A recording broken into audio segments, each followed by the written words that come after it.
ഈശോമിശിഹായ്ക്ക് സ്തുതിയായിരിക്കട്ടെ. ഏറെ സ്നേഹമുള്ള പ്രിയപ്പെട്ട മഞ്ഞാക്കലച്ച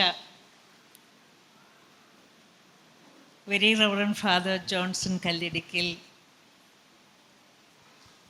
പ്രിയപ്പെട്ട justice Kurian Joseph sir, Devaprasad sir, Chakkochan uncle, doctor Cyriac, സദസ്സിലുള്ള എല്ലാ പ്രിയപ്പെട്ട അച്ഛന്മാർക്കും സിസ്റ്റേഴ്സിനും സഹോദരങ്ങൾക്കും ഈശോയുടെ സ്നേഹപൂർവമായിട്ടുള്ള ഒരു ബഹുമാനം അർപ്പിച്ചുകൊണ്ട് ഇന്നിവിടെ നിൽക്കുമ്പോൾ എനിക്കേറെ സന്തോഷമാണ്. മഞ്ഞാക്കലച്ചനെ ഞാൻ ആദ്യം പരിചയപ്പെട്ടത് കൊച്ചച്ഛനായിരിക്കുമ്പം നല്ല തീക്ഷ്ണതയോടുകൂടി സുവിശേഷമൊക്കെ പ്രഘോഷിക്കാൻ തുടങ്ങിയ ആ കാലഘട്ടത്തിലാണ്. നല്ല സ്നേഹമുള്ള അച്ഛൻ, ഈശോയോട് ഒത്തിരി ഇഷ്ടം. എൻ്റെ കാതിൽ മുഴങ്ങുന്നത് അച്ഛൻ എപ്പോഴും പറയുന്നത്, പറഞ്ഞാൽ അന്നേരം മുഴുവൻ തിരിയത്തില്ലായിരുന്നു, ഇപ്പോഴും ഇച്ചിരി അത് പറയുമ്പം തിരിയാതെയുണ്ട്, എൻ്റെ ഈശോ. അച്ഛനായ എൻ്റെ ഈശോ എന്ന് പറയുമ്പം എനിക്ക് ഹൃദയത്തിൽ തോന്നുമായിരുന്നു, ഈ അച്ഛൻ ഈശോയോട് എന്തോ ഒരു സ്നേഹമാണ്. ആ സ്നേഹത്തിൻ്റെ പ്രകാശനമാണ് വർഷങ്ങളിലൂടെ നമ്മൾ കണ്ടത്. ഒരു കാഞ്ഞിരപ്പള്ളിക്കാരൻ്റെ ധീരത അതച്ഛനുണ്ട്. ഞാനും കാഞ്ഞിരപ്പള്ളിക്കാരിയാണ്, ഞങ്ങളൊരു നാട്ടുകാരാണ്. അതുകൊണ്ട് ചില സ്വഭാവത്തിലൊക്കെ ഞങ്ങൾ ഒരുപോലെയാണ്. ഞങ്ങൾ ഇടയ്ക്ക് പിണങ്ങും, ഇടയ്ക്ക് കൂട്ടുകൂടും, പക്ഷെ ഭയങ്കര സ്നേഹമാണ്. ഈ പറഞ്ഞ കാര്യങ്ങളൊക്കെയാണ് അച്ഛനെ ഒരു നല്ല സുവിശേഷ പ്രഘോഷകനാക്കിയത്. കോട്ടയം കരിസ്മാറ്റിക് സോണിനെ ആദ്യകാലത്ത് വളർത്താൻ അച്ഛൻ ഒത്തിരി ഓടി. ആ ഓടിയ കാലഘട്ടത്തിൽ കോട്ടയത്തുള്ള ചെറുപ്പക്കാരായിട്ടുള്ള നവീകരണത്തിലേക്ക് വന്നവരെ ചേർത്ത് നിർത്തി മക്കളെ പോലെ വളർത്തി. ഇടയ്ക്കൊക്കെ അച്ഛൻ അങ്ങനെയാണ് ഈ കോട്ടയത്തെ യുവ സഹോദരങ്ങളെക്കുറിച്ച് പറയാറുണ്ടായിരുന്നത്, എൻ്റെ മക്കൾ. ആ മക്കൾക്കൊപ്പം ഇപ്പം നല്ലൊരു തലയൊക്കെ നരച്ചിട്ടുണ്ട്. ഓക്കെ. അപ്പോൾ പക്ഷേ ഞാനും ഒരു 50 വർഷത്തിൻ്റെ കാലഘട്ടത്തിലൂടെ ഞാനും പിന്തിരിഞ്ഞ് നോക്കുമ്പോൾ അച്ഛൻ വളർത്തിയവരാരും പുറകോട്ട് പോയിട്ടില്ല എന്നുള്ളത് ഒരു സത്യമാണ്.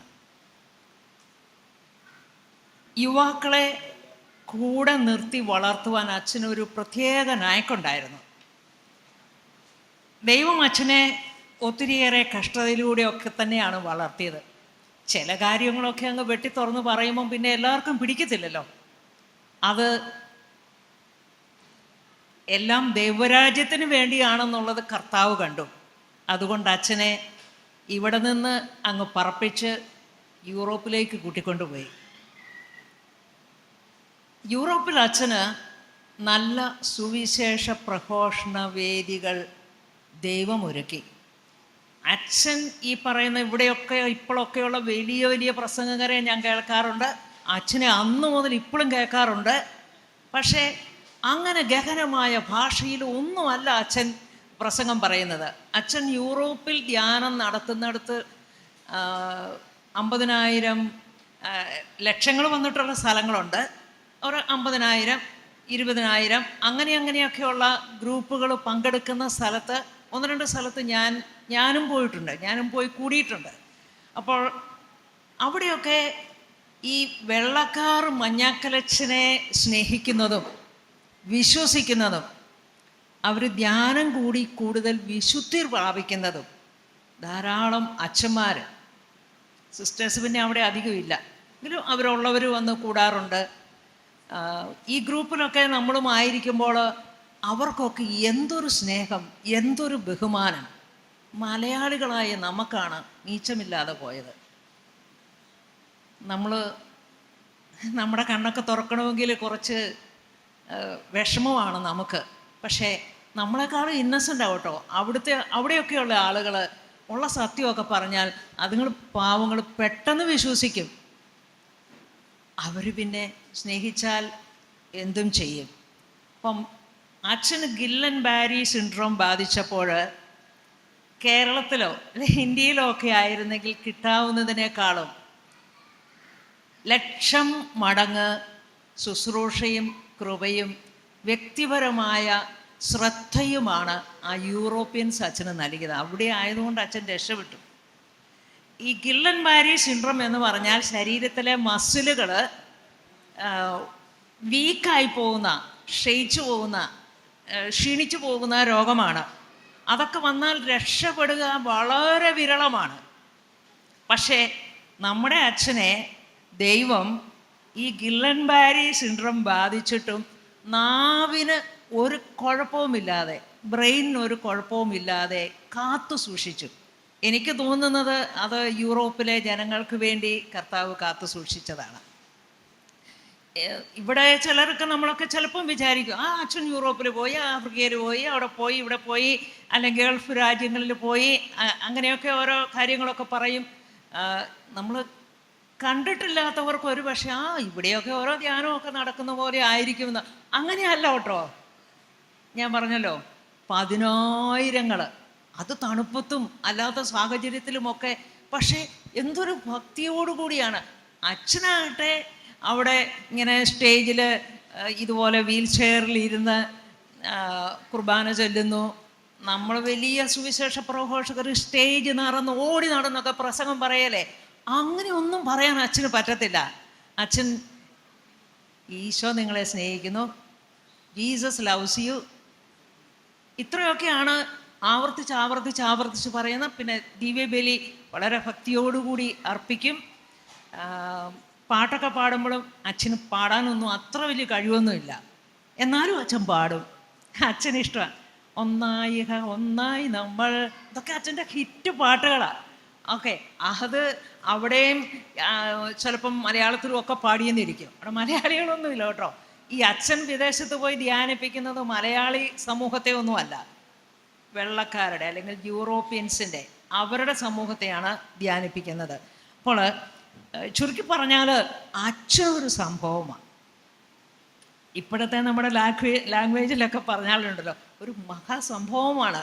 പക്ഷേ അധികം പേരങ്ങോട്ട് തിരിച്ചറിയാത്തത് കൊണ്ട് പാവം അച്ഛൻ വീണ്ടും ഇങ്ങനെ അല്ല. പക്ഷെ ഞാൻ വിചാരിച്ചു അച്ഛൻ ഇനിയിപ്പോൾ നാട്ടിലോട്ട് തിരിച്ചു വന്നിട്ട് ഇനി അത്ര വീക്കായി കൊണ്ടൊക്കെ പോകുകയല്ലെന്നാ. പക്ഷേ ഈ കഴിഞ്ഞ ദിവസം അച്ഛൻ സൗത്ത് ആഫ്രിക്കയിൽ പോയെന്ന് പറഞ്ഞപ്പോൾ ഞാൻ തന്നെ അതിശയിച്ചു പോയി. അച്ഛൻ സൗത്ത് ആഫ്രിക്കയ്ക്ക് പോയോ? വല്ലതും പറ്റിയാൽ ഈ അവാർഡ് ദാനത്തിന് അച്ഛൻ എത്തിയില്ലെങ്കിൽ എങ്ങനെയാകും ദൈവമേ. ഒരു കട്ടിലേന്നൊരു വീഴ്ച കഴിഞ്ഞിട്ടൊക്കെയാണ് പോയതെന്നും കേട്ടു. ആകപ്പാടെ ഞാൻ എൻ്റെ മനസ്സിൽ അങ്ങനെയൊക്കെയുള്ള വിചാരങ്ങൾ വന്നു. അപ്പം ഞാൻ തിരുത്തുകയാണ്. അച്ഛനെ സംരക്ഷിക്കുന്നത് ദൈവമാണെന്നും കൊണ്ടു നടക്കുന്നതും ദൈവമാണെന്നും എല്ലാ വിധത്തിലും നമ്മൾ ഏറ്റുപറയേണ്ടിയിരിക്കുന്നു. ഇനി ക്രിസ്ത്യൻ ധ്യാനം യൂറോപ്പിൽ പോകാൻ, ക്രിസ്ത്യൻ ടീമിന് യൂറോപ്പിൽ പോയി അവിടുത്തെ കുട്ടികളെ ധ്യാനിപ്പിക്കുവാൻ ഇടയായത് ബഹുമാനപ്പെട്ട ജെയിംസ് അച്ഛൻ കാരണമാണ്. അവിടെ അച്ഛൻ ധ്യാനങ്ങളൊക്കെ നടക്കുമ്പം വലിയവരെ ധ്യാനിപ്പിക്കുന്നു, പിള്ളേരൊക്കെ ഇങ്ങനെ നടക്കുന്നു. അപ്പോൾ അച്ഛന് പിള്ളേരോട് ഭയങ്കര സ്നേഹമുണ്ട്. അതുകൊണ്ട് അച്ഛൻ അവിടെയുള്ള ടീം അംഗങ്ങളൊക്കെ ആയിട്ട് ആലോചിച്ചിട്ടാണ് ക്രിസ്ത്യനെക്കുറിച്ച് പറയുകയും അവിടെയുള്ള ചിലരെ നമുക്ക് പരിചയപ്പെടുത്തി തരികയും ക്രിസ്ത്യൻ യൂറോപ്പിൽ, അത് ആദ്യമായിട്ട് ഞങ്ങൾ ഓസ്ട്രിയയിൽ പോയപ്പോൾ 3 മാസം താമസിച്ച് അവിടെയുള്ള പല സ്കൂളുകളിൽ പോയിട്ടാണ് പ്രോഗ്രാം നടത്തിയത്.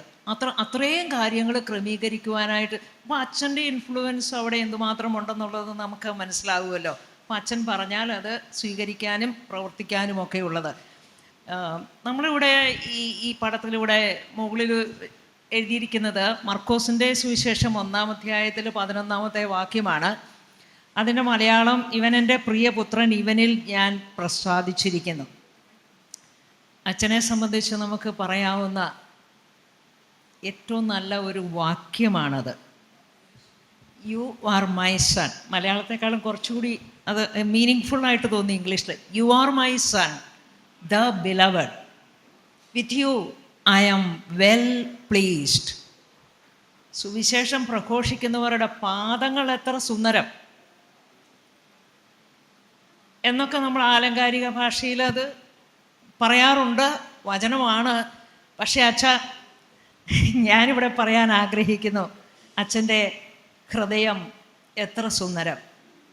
അച്ഛൻ ഒരൊറ്റ വിചാരമേ ഉള്ളൂ, മരിക്കുന്നത് ഈശോയുടെ നാമം പ്രഘോഷിച്ചുകൊണ്ടായിരിക്കണം.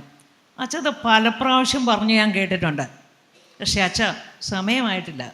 ഇനിയും അച്ഛനെ ദൈവത്തിന് ആവശ്യമുണ്ട്. ഓടണം അച്ഛ. വീൽ ചെയറിലാണെങ്കിലും അച്ഛൻ ഓടണം, നല്ല ഓട്ടം ഓടണം. അച്ഛൻ്റെ ഈശോയോടുള്ള ആ ഒരു ഇൻറ്റിമസിയും ഒക്കെ ഇനിയും കൂടുതൽ ആളുകൾക്ക് ലഭിക്കേണ്ടിയിരിക്കുന്നു. അച്ഛന് ദിവ്യകാരുണ്യത്തോടും ദിവ്യ പരിശുദ്ധ കുർബാനയോടും ഒക്കെയുള്ള അതിലുള്ള വിശ്വാസവും ഭക്തിയും ഒക്കെ ഇനിയും ധാരാളം പേർക്ക് ഏറ്റെടുക്കേണ്ടതുണ്ട്. അച്ഛന് സുവിശേഷം പ്രഘോഷിക്കുന്ന കാര്യത്തിൽ ഞങ്ങൾക്കെല്ലാവർക്കും ഒരു മാതൃകയും പ്രചോദനവുമാണ്.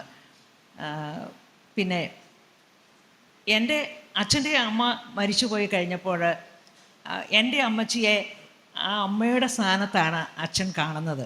എപ്പോഴും അച്ഛൻ അമ്മച്ചിയുടെ വിശേഷങ്ങൾ ചോദിക്കും. അമ്മച്ചിയും അച്ഛനെ അങ്ങനെയാണ് കാണുന്നത്. രണ്ടുപേരും അങ്ങോട്ടും ഇങ്ങോട്ടും പ്രാർത്ഥിക്കും. എൻ്റെ അമ്മച്ചിക്ക് 103 വയസ്സുണ്ട്. പക്ഷേ മഞ്ഞാക്കളിച്ചൻ എന്ന് പറയുമ്പോൾ അമ്മച്ചിയുടെ ചിരി കാണണം. എന്നിട്ട് പറയും 3 ഹെയിൽ മേരി, 3 നന്മ നിറഞ്ഞ മറിയമേ എന്ന ജപം അച്ഛൻ എന്നോട് അമ്മച്ചി പറയും. ഇങ്ങനെ കാണിക്കും, നന്മ നിറഞ്ഞ മറിയമേ. ഓക്കെ, അപ്പം നമ്മൾ മറക്കാതെ അമ്മച്ചി ഓർമ്മിപ്പിക്കും അച്ഛന് വേണ്ടി അത് പ്രാർത്ഥിക്കണം. ഒത്തിരി ഒന്നും പ്രാർത്ഥിക്കാറില്ല, എങ്കിലും അമ്മയുടെ പ്രായത്തിനും ഓർമ്മയ്ക്കും അനുസരിച്ച്. അപ്പം അച്ഛന് മുതിർന്നവരോട് സ്നേഹമുണ്ട്, ബഹുമാനമുണ്ട്, കുഞ്ഞുങ്ങളോട് സ്നേഹമുണ്ട്, ബഹുമാനമുണ്ട്, യുവജനങ്ങളോടുണ്ട്, മുതിർന്നവരോടുണ്ട്. എല്ലാവരും ഈശോയെ അറിയണം, രക്ഷപ്പെടണം എന്നുള്ളതാണ് അച്ഛൻ്റെ ജീവിതത്തിലെ ഏറ്റവും വലിയ ലക്ഷ്യം. ആ ഒരു ലക്ഷ്യം ഇനിയുള്ള ജീവിതകാലത്തിലും അച്ഛൻ ഈ വീൽ ചെയറിലാണെങ്കിലും അതിലിരുന്നു കൊണ്ട് ശീഘ്രത്തിൽ കൂടുതൽ കാര്യങ്ങൾ ചെയ്യുവാൻ ഈശോ അച്ഛനെ അനുഗ്രഹിക്കട്ടെ എന്ന് ആശംസിക്കുന്നു.